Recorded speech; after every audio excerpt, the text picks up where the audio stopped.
মৰমৰ ছাত্ৰ-ছাত্ৰীসকল আশা কৰোঁ তোমালোক সকলো ভালে আছা আৰু তোমালোকৰ পঢ়া শুনাবোৰ ভালকৈ চলিছে।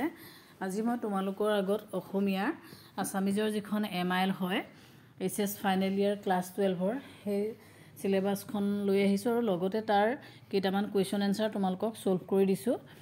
মই 75টা শৰ্ট কুৱেশ্যন তোমালোকৰ যিটো লেসন আছে নিৰ্ধাৰিত গদ্য আৰু পদ্য আছে কবিতা তাৰ যিকিটা এক নম্বৰীয়া কুৱেশ্যন আহে তেনেকুৱা মই 75টা কুৱেশ্যন অলৰেডি আগৰ কুৱেশ্যন পেপাৰত আহি যোৱা তেনেকুৱা কুৱেশ্যন তোমালোকক সলভ কৰি দিছোঁ আৰু লাহে লাহে তোমালোকক 2 নম্বৰীয়া 4 নম্বৰীয়া যিমান পাৰো কুৱেশ্যন এনসাৰ দি যাবলৈ চেষ্টা কৰোঁ। তোমালোকে চাবাচোন ভিডিঅ'টো আৰু তোমালোকৰ যিখিনি প্ৰবলেম হয় তোমালোকে সেইখিনি মোক জনাবা। মই যিমান পাৰো তোমালোকক চেষ্টা কৰিম তোমালোকৰ কনফিউজনখিনি দূৰ কৰিবৰ কাৰণে। এতিয়া মই সিলেবাসখন প্ৰথমে এই কাৰণে লৈ আহিছোঁ যে বহুত ল'ৰা ছোৱালীয়ে সিলেবাসখনত মাৰ্কছটো কেনেকৈ ডিস্ট্ৰিবিউট কৰি দিয়ে সেই কথাটো ভালকৈ মন নকৰা, যে তাৰ ভিতৰতে কিছুমানে মন কৰা, কিন্তু তোমালোকে গম পাইছা যে তোমালোকে যিহেতু MILখন তোমালোকৰ 100 মাৰ্কছৰ পেপাৰ আৰু 100 মাৰ্কছৰ যিখন পেপাৰ সেই 100 মাৰ্কছৰ পেপাৰখন তোমালোকক কেনেকৈ ডিস্ট্ৰিবিউট কৰি থৈছে। ইউনিট 1 যিটো প্ৰ'জ হৈছে সেইটোত তোমালোকৰ 35 মাৰ্কছ আছে আৰু পয়েট্ৰিত তোমালোকৰ 25 মাৰ্কছ আছে আৰু তোমালোকৰ 3 নম্বৰ ইউনিটত 2টা লেসন দিয়া হৈছে, এডোলেন্স এডুকেশ্যন আৰু ভেলু এডুকেশ্যন, সেই দুটাত তোমালোকৰ টোটেল 10 মাৰ্কছ আছে। গতিকে 3 নম্বৰ ইউনিটটোত তোমালোকৰ 3 নম্বৰ ইউনিটত মানে যি দুটা তোমালোকৰ লেসন দিছে তাত 10 মাৰ্কছ হ'ব আৰু গ্ৰামাৰত যিটো 4 ইউনিট বুলি দিছে সেই গ্ৰামাৰত তোমালোকৰ কিমান আহিব 20 মাৰ্কছ আহিব আৰু বাকি এছে ৰাইটিঙত তোমালোকৰ 10 মাৰ্কছ আহিব।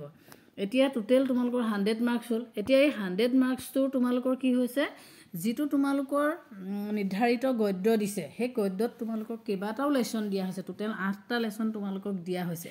গতিকে গোটেই 8টা লেসনেই তোমালোকে ভালকৈ পঢ়িব লাগিব, কাৰণ সেই 8টা লেসনৰ পৰা কোনটো লেসনৰ পৰা কিমান আহিব নম্বৰ সেইটো তোমালোকক ডিস্ট্ৰিবিউট কৰি দিয়া নাই, কিন্তু সেই লেসন 8টাৰ পৰা তোমালোকৰ টোটেল 35 মাৰ্কছ আহিব। সেই লেসনবোৰ তোমালোকে অলৰেডি পঢ়িছাই, মোৰ মাতৃমুখ দৰ্শন, মগনিয়াৰ আনন্দৰাম বৰুৱা, ভাৰতীয় আদৰ্শত বৈৰাগ্য, এনেকুৱা ধৰণে চিঠি, এনেকুৱা ধৰণে তোমালোকৰ 8টা লেসন আছে আৰু এই 8টা লেসনৰ পৰা টোটেল তোমালোকৰ 35 মাৰ্কছ আহিব।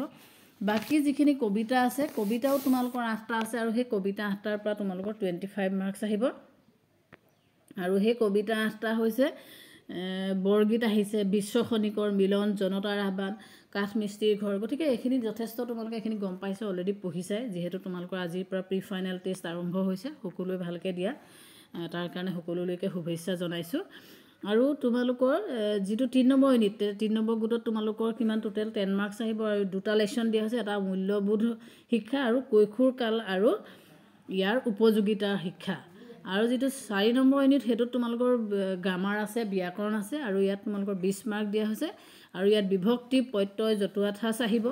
আৰু 5 নম্বৰ যিটো ইউনিট সেইটো তোমালোকৰ ৰচনা আহিব, ৰচনাত তোমালোকৰ টোটেল 10 মাৰ্কছ হ'ব আৰু ৰচনাৰ বিষয়বস্তুবোৰ তোমালোকক নিৰ্ধাৰিত কৰি দিছে, সাহিত্য সংস্কৃতি সম্পৰ্কীয়, বিজ্ঞান আৰু প্ৰযুক্তিবিদ্যা সম্পৰ্কীয়, সামাজিক আৰু প্ৰাকৃতিক পৰিৱেশ সম্পৰ্কীয়, কৃষি আৰু অৰ্থনীতি সম্পৰ্কীয়, ক্ৰীড়া সম্পৰ্কীয়, ভ্ৰমণ সম্পৰ্কীয়, এনেকৈ ধৰণে তোমালোকক দিয়া হৈছে।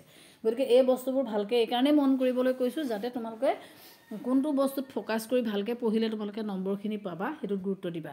কাৰণ আজিকালি কি হৈছে, বহুত ল'ৰা ছোৱালীয়ে অসমীয়া বিষয়টো খুব টান পায় আৰু পঢ়িবলৈ বেয়া পায়।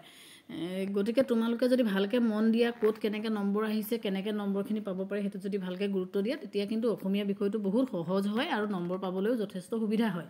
যিহেতু তোমালোকৰ 1 নম্বৰীয়া 2 নম্বৰীয়া এনেকুৱা ধৰণৰ কুৱেশ্যন আহে আৰু সেইবোৰ নম্বৰৰ উত্তৰ শুদ্ধ লিখিলে নম্বৰ ডাইৰেক্ট পায় আৰু মাৰ্কছটো উঠাবলৈ খুব ভাল হৈছে।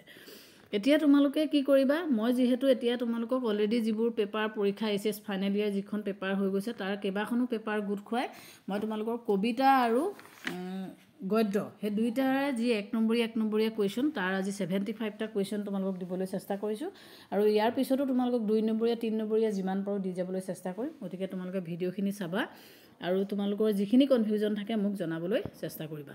এতিয়া তোমালোকে চোৱা, যিহেতু তোমালোকৰ 1 নম্বৰীয়া কুৱেশ্যন আহে, মই এখন চেম্পল পেপাৰো তোমালোকৰ মাজত দাঙি ধৰিম যাতে তোমালোকৰ সুবিধা হয়। এতিয়া 1 নম্বৰীয়া কুৱেশ্যনবোৰ চোৱা, তোমালোকৰ কবিতা আৰু গদ্য দুইটাৰ পৰা মিক্স আপ কৰি দিছে কুৱেশ্যনবোৰ। মই সেই কুৱেশ্যনবোৰ দি দিছোঁ আৰু লগতে উত্তৰো দি দিছোঁ, তোমালোকে চাই যাবা, এবাৰ পঢ়ি গ'লেই তোমালোকৰ মনত ৰ'ব। মোৰ মাতৃমুখ দৰ্শন শীৰ্ষক পাঠটো ক'ৰ পৰা সংগ্ৰহ কৰা হৈছে, নগেন শইকীয়াৰ সম্পাদিত বেজবৰুৱাৰ ৰচনাৱলীৰ প্ৰথম খণ্ডৰ পৰা লোৱা হৈছে।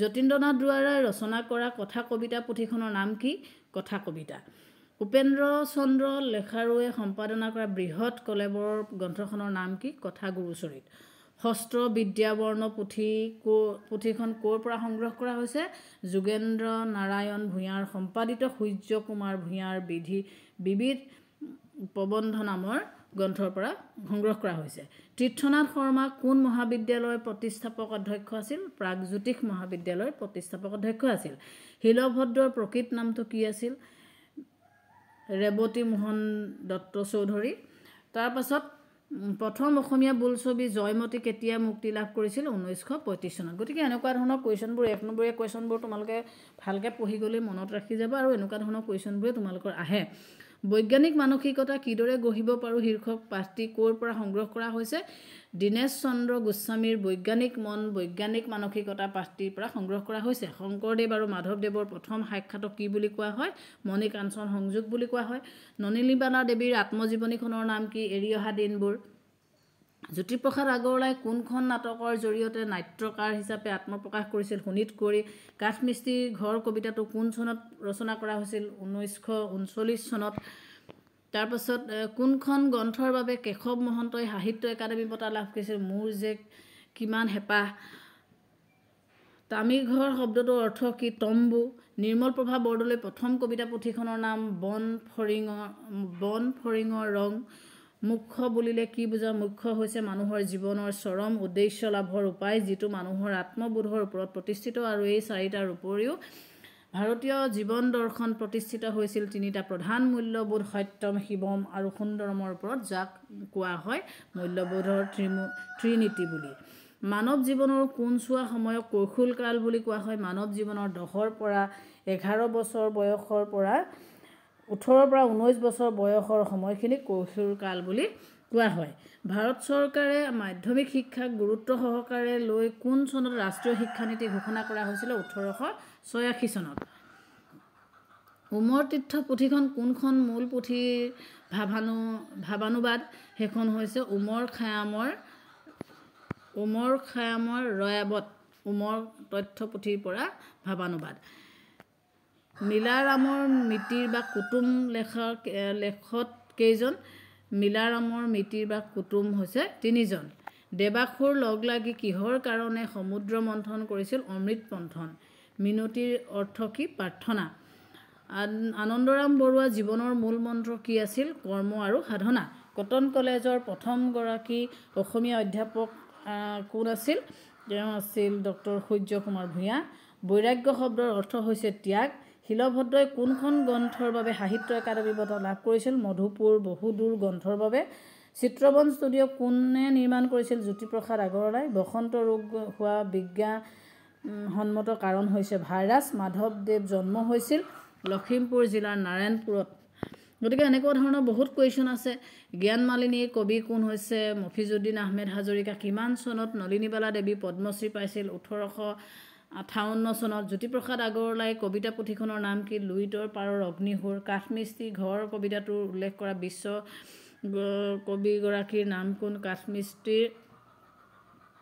কাঠমিস্ত্ৰীৰ গৰাকী কেশৱ মহন্তৰ দ্বাৰা ৰচিত এখন গীতৰ পুথিৰ নাম লিখা মোৰ যে কিমান হেঁপাহ উভতি নহাৰ কবিতাটি কোন শ্ৰেণীৰ কবিতা আধুনিক শ্ৰেণীৰ কবিতা কৰোণতম কবিতাটো কোনখন কাব্যপুথিৰ পৰা লোৱা হৈছিল দিনৰ পাছত দিন নামৰ কাব্যপুথিৰ পৰা লোৱা হৈছিল সত্যম শিৱম সুন্দৰম কথাষাৰ অৰ্থ হৈছে সত্যম শিৱম সুন্দৰ কথাষাৰ অৰ্থ হৈছে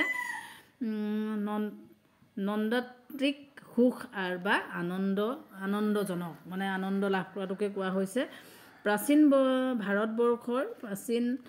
ভাৰতবৰ্ষত কি হৈছে শিক্ষা ব্যৱস্থাৰ মূল আধাৰ কি আছিলে বেদ আছিলে দিবাস্বপ্ন মানে হৈছে অবাস্তৱ কল্পনা কমেডি অফ ইৰ'ৰ্ছ নামৰ ভাগনিৰ ভ্ৰমৰংগ কোন চনত প্ৰকাশ কৰা হৈছিল 1888 চনত কথা কবিতা কোন শতিকাৰ উল্লেখযোগ্য সৃষ্টি আছিল 19 শতিকাৰ মই অলপ খৰকৈ পঢ়ি দিছোঁ যাতে তোমালোকে সোনকালে চাই যাব পাৰা লাহে লাহে পঢ়িলে বহুত ভিডিঅ'টো দীঘল হ'ব মই যিমান পাৰোঁ সোনকালে তোমালোকক এইখিনি জনাবলৈ বিচাৰিছোঁ আৰু প্ৰতিটো বস্তু তোমালোকে পঢ়ি যাবা মই লাইন বাই লাইন গোটেইখিনি পঢ়ি গ'লেও বৰ দীঘলীয়া হৈ যাব শিলভদ্ৰ প্ৰথম গল্প সংকলনটিৰ নাম কি বাস্তৱ ভূপেন হাজৰিকাৰ প্ৰতিধ্বনি ছবিখন কোন জনগোষ্ঠীৰ লোকসকলৰ ভেটিত নিৰ্মাণ কৰা হৈছিল? খাচী। মাধৱদেৱে ৰামায়ণৰ কোনটো খণ্ডৰ ভাঙনি কৰিছিল? আদি খণ্ডৰ। তোমাৰ পাঠ্যপুথিৰ অন্তৰ্গত কোনগৰাকী কবি জোনাকী কাকততে ধৰা জড়িত নাছিল? সেইটো নিৰ্মল প্ৰভা বৰদলৈ। বিশ্বদীপা শীৰ্ষক জীৱনীমূলক গ্ৰন্থখনৰ ৰচক কোন আছিল? নলিনীবালা দেৱী। জ্যোতিপ্ৰসাদ আগৰৱালাই ইন্দ্ৰাৱতী কথাছবিখন কোন চনত নিৰ্মাণ কৰিছিল? 1939 চনত। জীৱনৰ শান্তি পৰ্ব শীৰ্ষক প্ৰবন্ধটিৰ ৰচক কোন? সত্যনাথ বৰা। প্ৰতিটি শব্দটোৰ অৰ্থ কি? বিশ্বাস বা ধাৰণা। এনেকুৱা ধৰণে বহুতখিনি কুৱেশ্যন তোমালোকক দিয়া হৈছে। সাহিত্য একাডেমী বঁটা বিজয়ী প্ৰথমগৰাকী অসমীয়া সাহিত্যিক হৈছে যতীন্দ্ৰনাথ দুৱৰা। তীৰ্থনাথ শৰ্মাই ৰচনা কৰা কাব্য গ্ৰন্থখনৰ নাম হৈছে কামহেন্দুৰ। চুটিগল্পটোৰ শিলভদ্ৰৰ কোনখন সংকলনৰ পৰা লোৱা হৈছে? চিঠি যিটো চুটিগল্প সেইটো শিলভদ্ৰই চিঠি আৰু অন্যান্য গল্প নামৰ সংকলনৰ পৰা লোৱা হৈছিলে। তাৰপাছত বিশ্বশিল্পী মহাবিশ্বৰ কবিয়ে কাক বিশ্বশিল্পী বুলি অভিহিত কৰিছিল? কাঠ মিস্ত্ৰীক। ৰ'দ জিকমিক কাব্য গ্ৰন্থখনৰ ৰচক কোন? হৈছে কেশৱ মহন্ত। নৱকান্ত বৰুৱাৰ কাব্য চৰ্চাত কোনখন আলোচনীৰ অৱদান স্মৰণীয়? হৈছে ৰামধেনু। মূল্যবোধৰ ত্ৰিনীতি কি? সত্যম, শিৱম আৰু সুন্দৰম। কৈশোৰ কালৰ আন এটা নাম কিহেৰে পৰিচিত হয়? সেইটো হৈছে ৰূপান্তৰ কাল। গতিকে এনেকুৱা ধৰণে তোমালোকৰ বহুত কুৱেশ্যন ওলাব, যিহেতু তোমালোকৰ গদ্যও 8টা আছে আৰু পদ্যও 8টা আছে। গতিকে পদ্য 8টা আৰু গদ্য 8টাৰ পৰা 1 নম্বৰীয়া কুৱেশ্যন অসংখ্য হ'ব পাৰে, কিন্তু তাৰ ভিতৰত মই তোমালোকক 75টা কুৱেশ্যন দি দিছোঁ অলৰেডি, যিখিনি তোমালোকৰ আগৰ পৰীক্ষাবোৰত আহি গৈছে। গতিকে এইখিনি তোমালোকে থোৰো পঢ়ি যাবা আৰু নিজে পঢ়োঁতেও গোটেইখিনি যেতিয়া লাইন বাই লাইন পঢ়ি যোৱা তোমালোকে মনত ৰৈ যাব। আৰু 1 নম্বৰীয়া কুৱেশ্যনবোৰ পূৰা কৰিবলৈ চেষ্টা কৰিবা। যদি 1 নম্বৰীয়া কুৱেশ্যনবোৰ শুদ্ধকৈ কৰিব পৰা সেইবোৰ গোটা মাৰ্কছ পোৱা যায়, গতিকে মাৰ্কছটো উঠাবলৈ খুব সুবিধা হয়। আৰু ইয়াৰ পিছত মই তোমালোকক 2 নম্বৰীয়া বা 3 নম্বৰীয়া কেনেকুৱা ধৰণৰ কুৱেশ্যন আহিছে সেইখিনি মই দি যাবলৈ চেষ্টা কৰিম। গতিকে তোমালোকে ভিডিঅ'খিনি চাবা আৰু লগতে পাৰিলে লগৰখিনিৰ লগতো শ্বেয়াৰ কৰিবা। আৰু তোমালোকৰ যি কনফিউজন আছে মোক জনাবা, মই তোমালোকক চেষ্টা কৰিম সহায় কৰিবৰ কাৰণে। ধন্যবাদ।